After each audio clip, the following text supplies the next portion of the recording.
So tunajaribu kuangalia maybe kwa watoto wa shule, tukapigia director wao wa shule, tujaribu ku reach out kwa wanafunzi wazazi, maybe alienda kwa beshte yake ama mtoto mwenye anajua ndo tunene. So tukiwa hiyo nini tukatuma picha nene tukafanya tu kila kitu.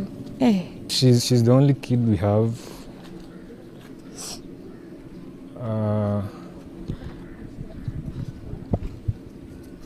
We sacrifice a lot. We sacrifice our lives for her. It's not been an easy journey.